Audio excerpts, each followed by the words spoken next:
Mars media நேயர்களுக்கும் அன்பர்களுக்கும் இந்த நாள் இனிய நாளாக அமைய எல்லாம் வல்ல இறைவனை பிரார்த்திக்கின்றோம். இந்த சேனல் உங்களுக்கு பிடிச்சிருந்தா மறக்காம சப்ஸ்கிரைப் பண்ணுங்க, ஷேர் பண்ணுங்க, லைக் பண்ணுங்க, கமெண்ட் பண்ணுங்க.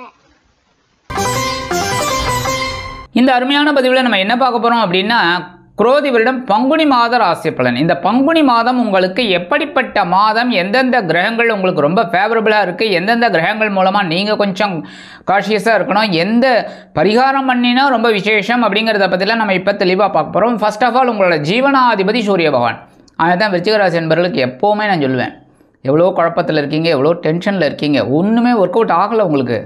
அதாவது கல்யாணம் ஆகாத குழந்தைகளுக்கு கல்யாணம் ஆகலை, அப்படியே தான் போயிட்டுருக்கு. சரி, குழந்தை பாக்கியம் இருக்குன்னா அதுவும் இல்லை. இப்படி ஏதோ ஒரு விஷயத்தில் உங்களுக்கு மைனஸ் இருந்துகிட்டே இருக்குது.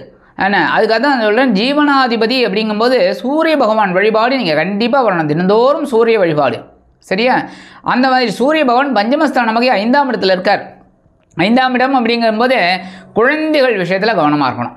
குழந்தைகள் விஷயத்தில் கவனமாக இருக்கணும். அதே மாதிரி இந்த ஆன்மீக விஷயங்கள்ல நீங்கள் கொஞ்சம் நிறைய எடுத்துக்கிட்டிங்கன்னு வச்சுக்கோங்க, உங்களுக்கு எல்லாமே நல்லபடியாக கண்டிப்பாக அமையும். அதேமாரி சில பேருக்கு பிதிரார்ஜித சொத்துக்கள் உங்கள் கைக்கு வரத்துக்கு வாய்ப்புகள் இருக்குங்க. அதேமாரி சில பேருக்கு ஆன்மீக பயணங்கள் திட்டமிட்டபடி அருமையாக நடைபெறும். அதேமாரி ஒவ்வொரு விஷயத்துலையுமே உங்களுக்கு ஒரு நூதனமான செயல்பாடுகள் கண்டிப்பாக வந்து சேரும். 8-11 கூடிய அதிபதி புத பகவான் அவர் எங்கே இருக்காருன்னு பார்த்தீங்கன்னா, அவரும் மத்தியமஸ்தானத்தில் நீச்சம் அடைஞ்சு உட்காந்துட்டுருக்கார். என்ன நீச்சம் அப்படிங்கும்போது எல்லா விஷயத்துலையும் நம்ம கொஞ்சம் கவனமாக எடுத்துக்கணும். ஏன்னா நீச்சம் அப்படின்னா பலம் இல்லைன்னு அர்த்தம். அந்த புத பகவான் பலம் இல்லைங்கிறனால அந்த பலத்தை கொண்டு வரணும் அப்படின்னா நம்ம அறிவுபூர்வமாக எல்லாத்தையுமே யோசிக்கணும், பொறுமையாக யோசிக்கணும். புரியுறதா? 18/3/2025 முதல் வக்கரகதியில் சுகஸ்தானத்துக்கு வந்துடுறார். பரவாயில்ல, வக்கரம் அப்படின்னாலும் அப்படியே பின்னாடிக்கு வந்துடுறார். 4ஆம் இடம்ங்கும்போது பரவாயில்லை, ஓரளவுக்கு உங்களுக்கு சுகங்கள் உண்டாகும், உடல் ஆரோக்கியம் சிறப்படையும், மனதளவில் இருந்து வந்த வேதனைகள் கண்டிப்பாக மறையும். கல்வி பயிலும் மாணவ மாணவிகளுக்கு கல்வியில் அற்புதமான ஒரு முன்னேற்றம் உண்டாகும். அடுத்தபடியாக 30/3/2025 முதல் இந்த புத பகவான் வக்கர நிவர்த்தி அடைகிறார். வக்கர நிவர்த்தியாகி அதே சுகஸ்தானத்தில் இருக்கிறது ரொம்ப விசேஷம். எடுக்கிற காரியங்கள்லாம் இப்போ அற்புதமாக இருக்கும். சில பேருக்கு பொன்பொருள், ஆடை, ஆபரண சேர்க்கை இதெல்லாம் உண்டாகிறதுக்கு வாய்ப்புகள் இருக்குங்க. அதேமாதிரி படிக்கிற குழந்தைகளுக்கெல்லாம் ஒரு அற்புதமான ஒரு முன்னேற்றம் கண்டிப்பாக வந்து சேரும். அடுத்தபடியாக 10/4/2025 முதல் இந்த புத பகவான் எங்கே வர போகிறார்னு பார்த்தீங்கன்னா, பஞ்சமஸ்தானமாகிய 5ஆம் இடத்துக்கு வந்து நீச்சம் அடைஞ்சிடுறார். ஏன்னா 5ஆம் இடம் மீனராசி, அவருக்கு நீச்சம். ஸோ நீச்சம் அடைகிறாருங்கும்போது மறுபடியும் நம்ம எல்லா விஷயத்துலையும் கேர்ஃபுல்லாக இருக்கணும். அவ்வளோதான் விஷயம், அவ்வளோதான், வேறு ஒன்றும் கிடையாதுங்க. ப்ரீகாஷியஸாக நம்ம எல்லாத்தையும் முன்னெச்சரிக்கையாக எல்லாம் எடுத்துகிட்டா ரொம்ப விசேஷம். அடுத்தபடியாக 7-12 கூடிய அதிபதி சுக்கிரபகவான். இந்த சுக்கிரபகவான் உங்களுக்கு யாருன்னா, உங்களுக்கு களத்திராதிபதி, அதே சமயம் அயனசயன போகஸ்தானாதிபதி, விரையாதிபதி, அதுதான் ரெண்டும் அவர் தான் ஆதிபத்தியம். அப்போ இந்த சுக்கிரபகவான் உச்சமடைந்து பஞ்சமராசியில் இருக்கார். வக்கரம் வேறு, உச்சமடைஞ்சு வக்கரகதியில் இருக்கார். அப்போ வாழ்க்கை துணையோட உடல் ஆரோக்கியத்தில் கவனமாக இருக்கணும். மற்றபடி செலவுகள் விஷயத்தில் ரொம்ப கண்ட்ரோலாக இருக்கணும். புரியுறதா? அனாவசியமான செலவெல்லாம் விட்டுறணும். அனாவசியமான செலவு, புரியுறதா? அனாவசியமான செலவு எதுவுமே வச்சுக்கப்படாது. அதாவது இப்போ ஒன்றும் இல்லை, சினிமாவுக்கு போகிறோம், என்ன சினிமாவுக்குனாலே 2000 ரூபா வச்சிடணும். இப்போ அந்த மாதிரி இருந்தாலும் பரவாயில்ல என்ன. ஆனால் அடிக்கடி போனால் ஒரு 4 சினிமா போகிறோம் ஒரு மாதத்துக்கு, 8000 அவுட்டு. அந்த மாதிரி அனாவசியமான செலவெல்லாம் கொஞ்சம் குறைச்சிட்டு அவசியமான செலவுகள் நம்ம பண்ணணும், அதெல்லாம் யோசிச்சுக்கணும். அடுத்தபடியாக சில பேருக்கு வீடு, மனை, வாகனம் இதெல்லாம் வாங்க போட்ட திட்டங்கள்லாம் கூட வெற்றி அடையும். ஏன்னா இதெல்லாம் அவசியமான செலவு, ஒரு ஆரோக்கியமான செலவு, அது கண்டிப்பாக கிடைக்கும். அடுத்தபடியாக ராசிநாதனும் பகைரோன ரோகாதிபதியுமான செவ்வாய் பகவான் அஷ்டம ராசியில் இருக்கார். 8ஆம் இடம் அப்படின்னாலே நம்ம வந்து எல்லா விஷயத்துலையும் கவனமாக இருக்கணும். ஏன்னா அதுவும் உங்கள் ராசிநாதன் 8ஆம் இடத்துல இருக்கிற, அதுவும் பகைரோன ரோகாதிபதியும் அவர் தான். உடல் ஆரோக்கியம் கொஞ்சம் அப்படி இப்படி தான் இருக்கும். கடன்கள் விஷயத்தில் கவனமாக இருக்கணும். அதுக்காக அதாவது வட்டி கட்டணும், அந்த மாதிரி பண்ணணும். வட்டிக்காக கடன் வாங்கக்கூடாது. அதாவது கடன் இருக்குங்க, என்ன வட்டி கட்டணும், வட்டி கட்ட முடியல அப்படிங்கிறதுனால வட்டியை கட்டுறதுக்காக இன்னொரு கடன் வாங்கணும். அப்படியெல்லாம் செய்யாமல் நம்ம கையை வச்சு நம்ம அதாவது உழைக்கணும். எந்த அளவுக்கு வருமானம் வருது அப்படின்னு சொல்லி அந்த வருமானத்தை வச்சு கடன் அடைக்க பார்க்கணும். உடல் ஆரோக்கியம் கொஞ்சம் அப்படி இப்படி தான் இருக்கும், அதெல்லாம் கொஞ்சம் அட்ஜஸ்ட் பண்ணிக்கணும். அடுத்தபடியாக இந்த சீருடை பணியாளர்களாகிய காவல், இராணுவம், தீயணைப்புத்துறை, மருத்துவத்துறையில் வேலை பார்க்கும் அன்பர்களுக்கு எதிர்பார்க்கும் இடமாற்றம், பதவி மாற்றம், பதவி உயர்வு, சம்பள உயர்வு சற்று காலதாமதமாகி பிறகு நிறைவேறும். அடுத்தபடியாக 7-4-2025 முதல் பாக்கியஸ்தானத்துக்கு வந்துடுறார் செவ்வாய் பகவான். 9ஆம் இடம் ரொம்ப விசேஷம். ஆனால் அதாவது 7-8 விட 9 பரவாயில்லை, புரியுறதா? ஆனால் அந்த இடத்துல அவருக்கு நீச்சம்ங்கும்போது என்ன, இந்த பாக்கியங்களை அனுபவிக்க முடியாத ஒரு சூழல் உண்டாகும். புரியுதா? பாக்கியங்களை அனுபவிக்க முடியாத ஒரு சூழல் உண்டாகும். அதுக்கு என்ன பண்ணணும்? தினந்தோறும் கந்தசஷ்டி கவச்சம் பாராயணம் பண்ணுங்கோ. இல்லை காதலை கேளுங்கோ. நம்ம சொல்லலை அப்படின்னாலும் பரவாயில்ல, எல்லாருக்கும் எல்லா விஷயமும் தெரிஞ்சிடாது. கரெக்டாக? இப்போ அத்தனை பேருக்கும் அத்தனை ஸ்லோகங்களும் தெரியுமா? சொல்லுங்கள். என்ன சுப்பிரபாதத்துலேருந்து கடைசியில் ஆஞ்சநேயர் ஸ்துதி வரைக்கும் எல்லாருக்கும் எல்லாம் தெரியுமா? தெரியாது. நிறைய பேருக்கு தெரியாது. நிறைய பேருக்கு இல்லை, அத்தனை பேருக்குமே தெரியாது. எல்லாருக்கும் எல்லாம் தெரிஞ்சிருச்சுன்னா அப்புறம் என்ன? அவள் தான் மகான். அப்போ நமக்கு என்ன தெரியுதோ அதை சொல்லலாம். என்ன ஓம் ஸ்ரீ முருகாச்சரணம் அது சொன்னாலே விசேஷம். முருகன் ஆட்டோமேட்டிக்காக அப்படிங்கிறார்.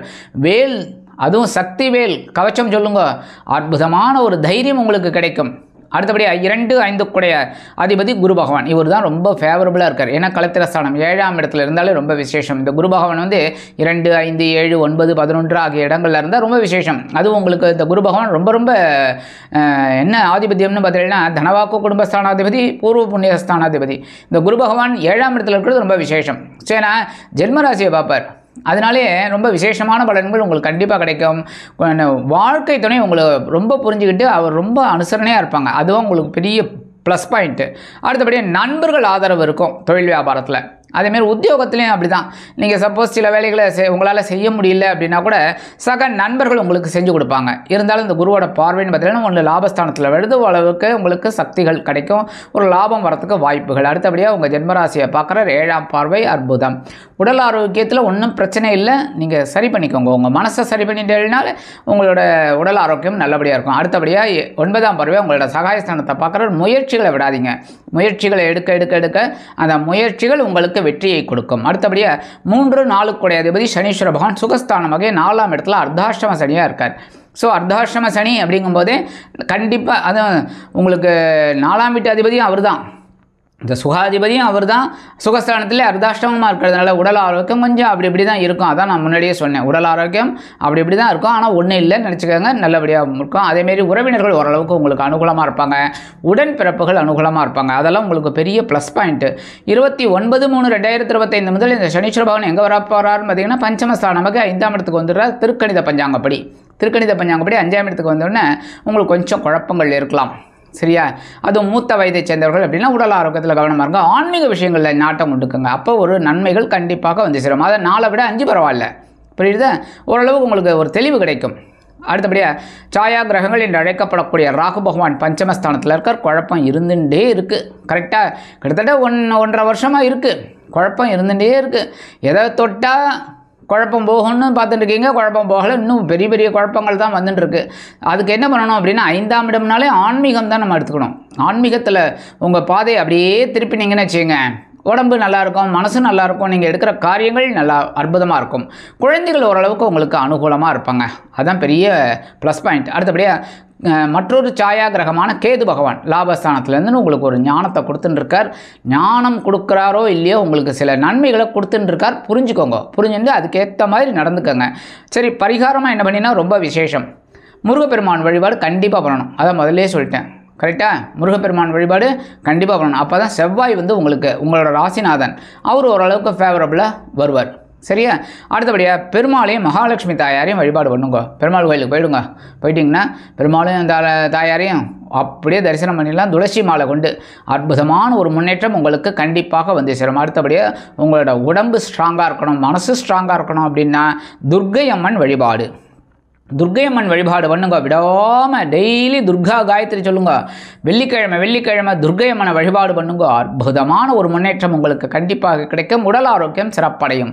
மனதளவில் இருந்து வந்த வேதனைகள் மறையும் குறையும். அடுத்தபடியாக இந்த சின்ன பரிகாரம் பண்ணிங்கனாலே குரோதி வருடம் பங்குனி மாதம் அற்புதமான ஏற்றம் தரும், ஆற்றம் தரும், இனிமைகளை அள்ளித்தரும் மாதமாக அமையும் என்று கூறி விடைபெறுகிறேன். நன்றி, வணக்கம். மீண்டும் ஒரு அருமையான பதிவில் நான் உங்களை மனமகிழ்ச்சியோடு சந்திக்கிறேன். வாழ்த்துக்கள். வாழ்க வளமுடன்.